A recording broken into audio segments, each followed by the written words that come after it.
Chennai government ஹாஸ்பிட்டலில் பாம்பன் சுவாமிகளோட படம் இருக்குது. ஹாஸ்பிட்டல் எதுக்கு ஆன்மீகவாதியோட படம்?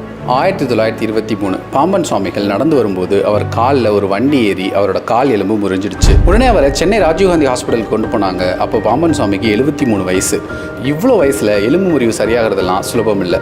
அங்கே இருக்கிற பிரிட்டிஷ் டாக்டர்ஸ் இவரோட நிலையை பார்த்துட்டு சர்ஜரி பண்ணாதான் குணமாகும்னு சொல்லிட்டாங்க. பாம்பன் சுவாமிகள் முருக பக்தர். முருகன் மேலே உள்ள பக்தியில் சண்முக கவசம் இயற்றியவர். அந்த சண்முக கவசத்தை தொடர்ந்து பாடிட்டே இருந்தார். சரியா 10வது நாள் அவர் தங்கியிருந்த வார்டுக்கு 2 மைல் வந்தது. கூடவே நம் தலைவனும் வந்தார்.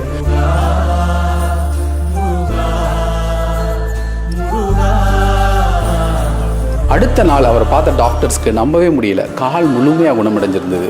எக்ஸ்ரே கூட எடுத்து பார்த்தாங்க, எந்த காயமும் இல்லை.